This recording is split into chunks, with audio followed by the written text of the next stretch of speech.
দুদিন আগে আমি মায়াপুর স্ক্যাম নিয়ে একটা ভিডিও করলাম। সেখানে আমি এটাই তুলে ধরেছিলাম খুব ভদ্র এবং সাবলীল ভাষায় যে জিনিসটা হয়েছে। ঠিক আছে, সেখানে দু শ্রেণীরই ভুল আছে, কিন্তু কিছু শ্রেণীর মানুষ তো আছে যে না, পুরো ভুলটা ইসকন করেছে, ওদের কোনো দোষ নেই। কেউ যদি প্রোটোকল না মেনটেন করতে পারে সেখানে দোষ একান্ত ইসকনকে নিতে হবে।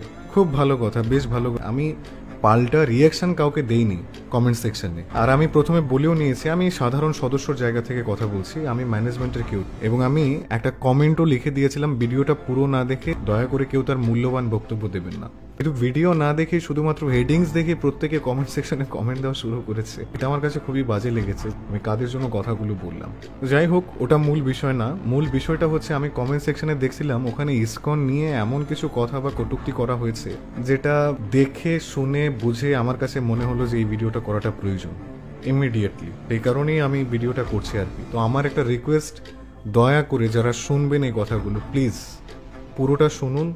পুরোটা শোনার পরে আপনি আপনার মূল্যবান মন্তব্য পেশ করুন কমেন্ট সেকশনে। আর যদি ভালো লেগে থাকে তাহলে শেয়ার করে সকলকে জানিয়ে দেবেন। এটা আমার বিনম্র অনুরোধ আপনাদের কাছে, হেটার্স অ্যান্ড ফলোয়ার্স দুজনের কাছে।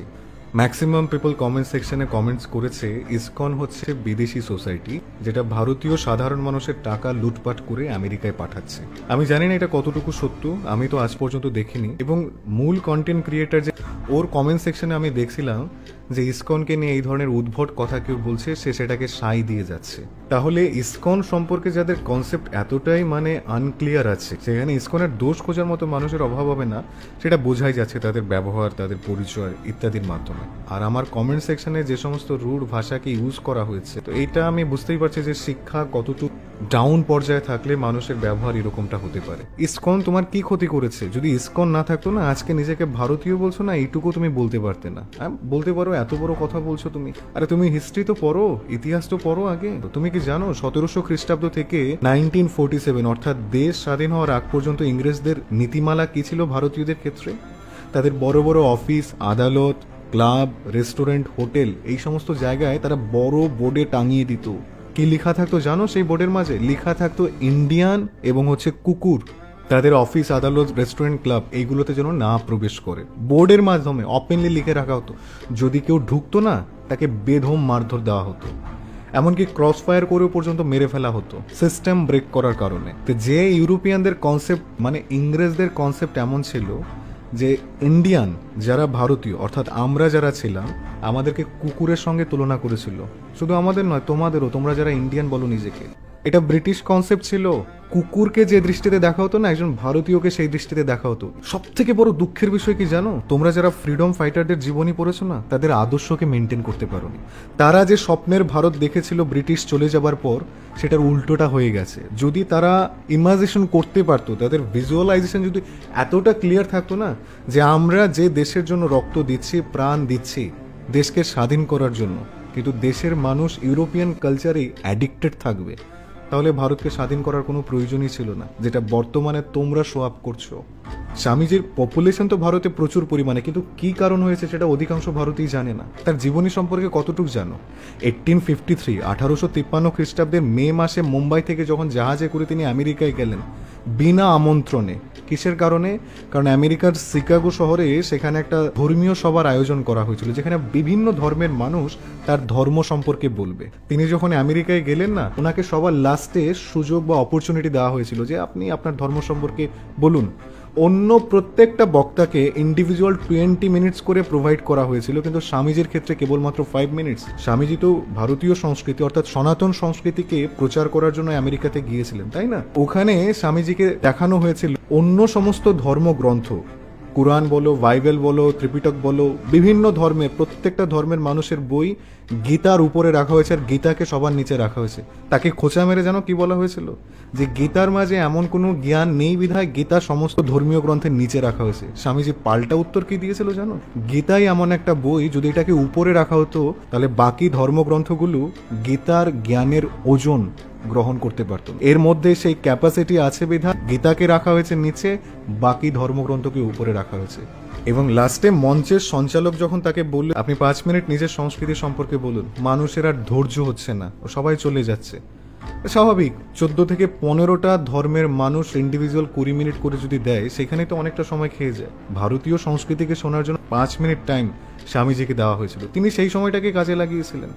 এবং এই 5 মিনিটের লেকচার ঘন্টার পর ঘন্টা স্থিতি হয়েছিল, একটা মানুষ উঠে যায়নি। যে চলে গিয়েছিল সে রিটার্ন এসে বসেছিল। কিসের মাধ্যমে? ভগবত গীতার জ্ঞানের মাধ্যমে, ভারতীয় সংস্কৃতির মাধ্যমে। যে সংস্কৃতির মাধ্যমে ইনস্ট্যান্ট তিনি একজনকে উৎসাহ করে ভারতে নিয়ে এসেছিলেন, যার নাম হচ্ছে ভগ্নী নিবেদিতা।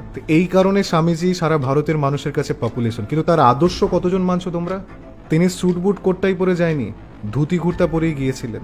এটা ভারতের কালচার ছিল। আর ইউরোপিয়ানদের কনসেপ্ট ছিল এই ধুতি পরা যারা গাওয়ার আছে না, গেও মানুষ, এদেরকে যদি ভারতের ইতিহাস থেকে ছোট দৃষ্টিতে না দেখানো হয় না, তাহলে ভারতকে দাস বানানো অত সহজ নয়।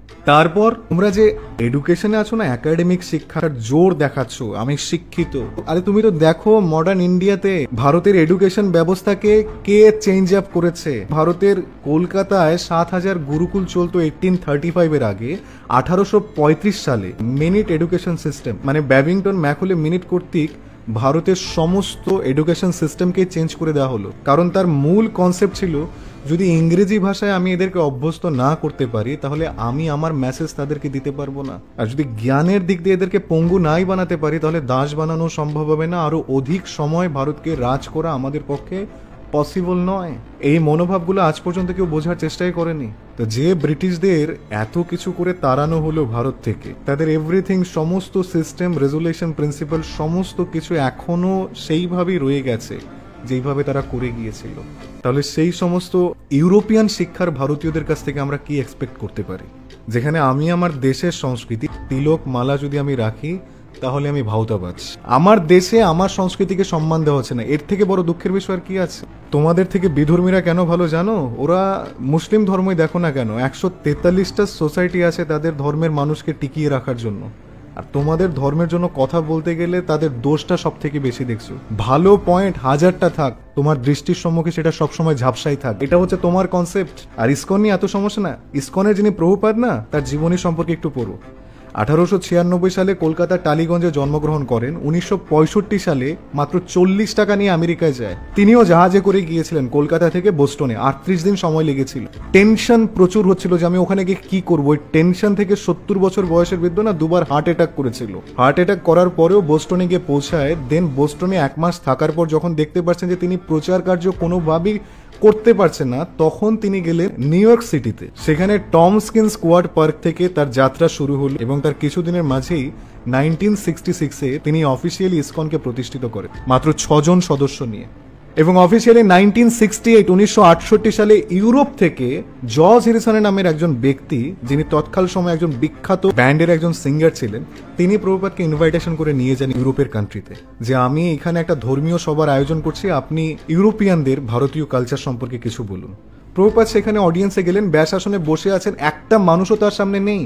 কারণ ইউরোপিয়ানদের কনসেপ্ট ছিল একজন ভারতীয় ব্যক্তি আমাদের কি বলবে। দেন প্রভুপাদ বললেন যে ঠিক আছে, আরেকটা প্রোগ্রামের অ্যারেঞ্জ করো। নেক্সট উইকে যখন আরেকটা প্রোগ্রামের আয়োজন করা হয়, তখন যখন প্রভুপাদ গেলেন, মোটামুটি কম বেশি একটা মানুষ সংখ্যাকে দেখা গিয়েছিল। প্রভুপাদ তাদের উদ্দেশ্যে মোটামুটি 2 ঘন্টার লেকচার দিয়েছিলেন এবং লাস্টে প্রভুপাদ তাদেরকে কিছু বলছিলেন, তোমরা ভারতের ইতিহাস, ঐতিহ্য সমস্ত কিছুই নষ্ট করেছো। হাসতে হাসতে মজামূলকভাবে এই কথাগুলোকে বলছিলেন। অনেক কিছু লুটপাট করে নিয়ে এসেছো, একটা জিনিস আনতে পারোনি যেটা আমি তোমাদের জন্য নিয়ে এসেছি। কি সেটা? যে ভারতীয় সংস্কৃতিকে সর্বদাই পদপৃষ্ট করে গেছো না, সেই সংস্কৃতিকে আমি তোমাদের জন্য নিয়ে এসেছি, তোমাদের দেববিদায়। যে ভারতীয় সংস্কৃতিটা কি, উনি মোটামুটি প্রায় 1966 থেকে 1977, মানে প্রায় 11 বছর প্রচার করেছিলেন। আর 11 বছর প্রচারে তিনি 10,000 অনুসারী তৈরি করেছিলেন পুরো বিশ্বব্যাপী। 14 বার পুরো পৃথিবী ভ্রমণ করেছিলেন। প্রত্যেক জায়গায় গিয়ে ভারতীয় সংস্কৃতির মেসেজকে স্প্রেড আউট করেছিলেন। আর তার সততা, তার ভক্তি, তার নিষ্ঠার কাছে পুরো বিশ্বই নত হয়েছিল, কম আর বেশি সবাই। আর সেই ইসকনকে বলছো তুমি বিদেশি সোসাইটি, যে তোমার দেশের সংস্কৃতির শোভাকে বৃদ্ধি করার জন্য সারা পৃথিবীর মানুষকে এক ছত্রের তলায় নিয়ে এসেছে, ভারতীয় সংস্কৃতির ছত্রের তলায়। যদিও প্রভুপাদের মনোভাব পলিটিক্যাল পার্টে ছিল না, কিন্তু তোমার দেশ অর্থাৎ ভারতের প্রতি যদি মিনিমাম রেসপেক্ট তোমার থেকে থাকে না, তাহলে তুমি একবার নিজের বুদ্ধির দ্বারা বিচার করে দেখো। যে ব্রিটিশ 200 বছর ভারতকে স্যুট বুট কোটটাই পরে শাসন করেছিল, যাদের কাছে ভারতীয় সংস্কৃতি তুচ্ছ তাচ্ছিল্য ছিল, তা তোমাদের আচরণে বর্তমানে প্রকাশ পাচ্ছে। ইউরোপিয়ানরা চলে গেছে, কিন্তু ইউরোপিয়ানদের শিক্ষার মাধ্যমে তোমরা আজ পর্যন্ত বেঁচে আছো ভারতীয় সংস্কৃতিকে অপদস্থ করার জন্য। তা প্রভুপাদ তার ভক্তি তথা শক্তির মাধ্যমে ইসকনকে জাগ্রত করে শুধু ব্রিটিশ নয়, পুরো বিশ্বকেই ভারতীয় সংস্কৃতির আধারে মানুষ বানানোর চেষ্টা করেছে। মস্তক মুন্ডন করে, টিকি ধারণ করে, ধুতি কুর্তা পরিয়ে, তিলক ধারণ করিয়ে, গলায় তুলসী মালা দিয়ে ভারতের রাস্তায় ছেড়ে দিয়েছে। তুমি সারা পৃথিবীর যে কোনো প্রান্তে যাও, গলায় যদি জপমালা ঝুলবে না, তোমার যদি বেশভূষা কেমনটা হবে না, যে কোনো মানুষ তোমাকে দেখে একবার হলেও তোমার দেশের সংস্কৃতি হরে কৃষ্ণ বলে তোমাকে সম্বোধন করবে। এটা প্রভুপাদের ক্রেডিট বা কৃতিত্ব। কিন্তু দুঃখের বিষয়, ব্রিটিশ চলে যাবার পরও আজকে সময়ের হিসাব হচ্ছে কি 2025, এখনো পর্যন্ত ভারতীয়দের চোখ থেকে ব্রিটিশদের দেওয়া কালো পট্টি খুলতে পারেনি। আর যে সংস্কৃতি তাদের জন্য লড়াই করছে, তারাই বদনামের ভাগিদার সব থেকে বেশি হচ্ছে। ইমাজিনেশন করতেও আমাদের কাছে বাজে লাগে। আর ইসকন নিজের দেশের সংস্কৃতিকেই সারা পৃথিবীতে হাইলাইট করছে, যেটা তুমি করতে পারছো না। আমি ভিডিওতে বলেছিলাম না, আমরা তোমাদের জন্যই লড়ছি। তুমি মানো আর নাই মানো, তোমার সংস্কৃতিকে এস্টাবলিশ করার জন্যই আমাদের এত খাটাখাটনি। কি প্রয়োজন ছিল এত হায়ার এডুকেটেড ছেলে মেয়ে নেশা ভান সমস্ত কিছু ছেড়ে, নারীর সঙ্গে অশ্লীল মেলামেশা ছেড়ে তোমার সংস্কৃতিকে টিকিয়ে রাখার জন্য কাজ করছে? কি প্রয়োজন ছিল? তো একাডেমিক শিক্ষা থাকলেই হয় না, কিছুটা রিয়েলাইজেশনও চাই। ইসকনে যারা আসছে না, তারা অন্ধভক্ত দেশ তথা ভগবানের জন্য, কিন্তু তোমরা যারা আছো না, তোমরা অন্ধভক্ত কেবলমাত্র নিজের সংস্কৃতিকে ছোট করার জন্য। এই কারণে আমি বলেছিলাম যে সাপোর্ট যদি নাই করতে পারো, নিরুৎসাহিত করো না আমাদের। প্রভুপাদ, বিবেকানন্দ, ফ্রিডম ফাইটার, তাদের একটাই ইন্টেনশন ছিল যে আমরা বাহির ঠিক করতে পেরেছি কিন্তু ঘরকে ঠিক করতে পারিনি। That's mean Bharat. আধুনিকতার পৃষ্ঠপোষকতা তোমাদের দৃষ্টিকে এতটুকুই অন্ধ করে দিয়েছে, কে ভালো করছে কে খারাপ করছে সেইটুকু দেখার বোধ বুদ্ধি ক্ষমতা তোমাদের নেই। ইউরোপিয়ানদের মনোভাবটা একবারও বোঝার চেষ্টা করেছো? তারা কি চেয়েছিল ভারতের ক্ষেত্রে? যদি দ্বিতীয় বিশ্বযুদ্ধ না হতো না, তাহলে ভারত আজকেও পরাধীন থাকতো ইউরোপিয়ানদের কাছে। ফ্রিডম ফাইটারদের মারপিটি দেখে গেলে, কিন্তু সংস্কৃতির প্রতি তাদের কতটুকু ভালোবাসা ছিল সেটা তোমরা উপলব্ধি করার চেষ্টাও করোনি। আজকে এই যে তোমায় বলা হয় না, গীতা পড়তে গেলে এই নিয়ম সেই নিয়ম, কত নিয়ম, এগুলো কাদের সৃষ্টি ছিল? ইউরোপিয়ানদের সৃষ্টি ছিল। আরে তুমি তোমার সংস্কৃতির দিক দিয়ে যতটুকু অন্ধ থাকবে না, তাদের পরিচালনা করতে ততটুকু সহজ হবে। আর ওই কনসেপ্ট এখনো রয়ে গেছে। ইসকনকে শেখাচ্ছে এই জিনিসটা যে কোনো নিয়ম নেই, কিন্তু দুঃখজনক বিষয়ে শিক্ষা ব্যবস্থাপনাকে এমন ভাবেই নোংরা মতে ভরে ফেলা হয়েছে। তুমি আজকে ভারত বসে আছো, তুমি জানো না ভারতের ক্লাইমেট কি? তোমাকে পড়ানো হচ্ছে কানাডার জলবায়ু কি, ইউরোপের জলবায়ু কি। তুমি জানো না ভারতের প্রথম প্রাইম মিনিস্টার কে, প্রথম এডুকেশন মিনিস্টারকে? তোমাকে বলা হচ্ছে ইউরোপের প্রথম এডুকেশন মিনিস্টার কে ছিল। যেটা তোমার প্রয়োজনই নেই। তোমার যেইটুক প্রয়োজন সেইটুক তোমাকে না শিখিয়ে উল্টো পাল্টা শেখানো হচ্ছে সব থেকে বেশি, যে কারণে তোমার সংস্কৃতি তোমার কাছে সব থেকে বেশি বাজে লাগছে। আর এটার ফায়দা নিচ্ছে অন্যান্য মানুষ। এখনো বিশ্বাস হয় না ইসকন তোমার জন্য লড়াই করছে, তোমার সংস্কৃতিকে টিকিয়ে রাখার জন্য লড়াই করছে? তুমি আধুনিক হয়েছো তার মানে এই নয় তোমার সংস্কৃতিকে তুমি নষ্ট করবে। যারা লড়াই করেছে না, তাদের সম্মান দিতে শেখো। আমি লাইফ মেম্বারের জন্য এই কথাগুলো বলিনি, আমার কমেন্ট সেকশনে ইসকনকে নিয়ে যারা এই ধরনের মতবাদ পোষণ করেছে, ইসকনের যারা হেটার্স আছে না, তাদেরকেই বলার জন্য এটা। বুঝে গেল? আমার তো মনে হয় দেশদ্রোহী তোমরা সব থেকে বড়। দেশে থেকে দেশের সংস্কৃতি পালন করতে তোমাদের লজ্জা। তোমাদের কাছে মডার্নিটিরা কি? মেট্রো সিটিতে যারা আছে না, ছেলে মেয়ে একসঙ্গে নেশা করবে, বারে যাবে, ক্লাবে যাবে। ইসকন তো এটা করছে না, সাপোর্ট দিচ্ছে না। যুবক যুবতীদের ভালো পথে কনভার্টেড করছে, এটা ইসকন খারাপ। আর এত যে টাকা বলছো না, ব্যবসা করছে। আরে 3 দিনের দুর্গাপূজায় যাও তো, ক্লাবগুলোর কি অবস্থা হয়? বড় বড় প্যান্ডেল হলে সেখানে জেনারেল মানুষ লাইন ধরে ঢুকতে থাকে, ভিআইপিদের জন্য আলাদা গেট। ক্ষণস্থায়ী পুজোর ক্ষেত্রে যেখানে এই সিস্টেম, সেখানে তো কেউ প্রতিবাদ আজ পর্যন্ত জানাওনি। ইসকন ধরলাম তোমার কাছ থেকে টাকা নিচ্ছে, কি করছে? খারাপ কাজে কোন দিকে ইনভেস্ট করেছে? একটা পয়েন্ট দেখাও। প্রত্যেক দিন 4 থেকে 5 হাজার মানুষকে ফ্রিতে ইসকনে খাওয়ানো হয় অন্নদান কমপ্লেক্সে। অনেকে সেখানে ভাট বকছে, 40 টাকা, 50 টাকা, 120 টাকার খাবারের তুলনায় কিচ্ছু নেই। আরে ভাই, করছি তো। ব্রিটিশ কনসেপ্ট থেকে বের হও, ভারতীয় দৃষ্টির মাধ্যমে ভারতকে দেখার চেষ্টা করো, তবে তো তুমি বুঝবে ভারতীয় সংস্কৃতির মূল আধার। ভারত ইনভাইট করেনি ইউরোপিয়ানদের আসার জন্য, মিডিল ইস্টে থাকা মুসলিম শাসকদের ভারতে আসার জন্য। তারা এসে কেবলমাত্র সুবিধা লুটেছে এবং সিস্টেম চেঞ্জ করে তোমাদের মস্তিষ্ককে নষ্ট করেছে। ইতিহাস পড়ো, তাহলে ঠিক বুঝতে পারবে। যারা শিক্ষিত মানুষ আছেন না, তারা এই কথাগুলোকে এত সহজে ফেলতে পারবে না। আমি যেগুলো বললাম, যার মিনিমাম কোয়ালিফিকেশন নেই, তার কাছে একটু ঝাপসা হয়ে যাবে। তোমার ক্ষোভ থাকতে পারে এক বিষয় নেই, পুরো ইসকনকে তুমি দোষারোপ করতে পারো না। টাকা ইসকন থেকে আমেরিকায় যায় না, আমেরিকা থেকে ইসকনে আসে। আলফ্রেড ব্রাসেস ফোর্ডের নাম শুনেছো? যিনি টিওভিপি হওয়ার জন্য 256 কোটি টাকা ডোনেট করেছে। তুমি কত টাকা দিয়েছো? কতদিন তুমি আমাদের এখানে এসে 1-2 দিন থেকে দেখেছো যে এরা কিভাবে জীবন অতিবাহিত করে? দেখেছো একবারও? দেখোনি তো। তুমি দেখোনি করনি, অন্যের চোখে তুমি দেখেছো, অন্যের কথাই তুমি বলছো কথা। অন্ধভক্তটা কে এখানটায়?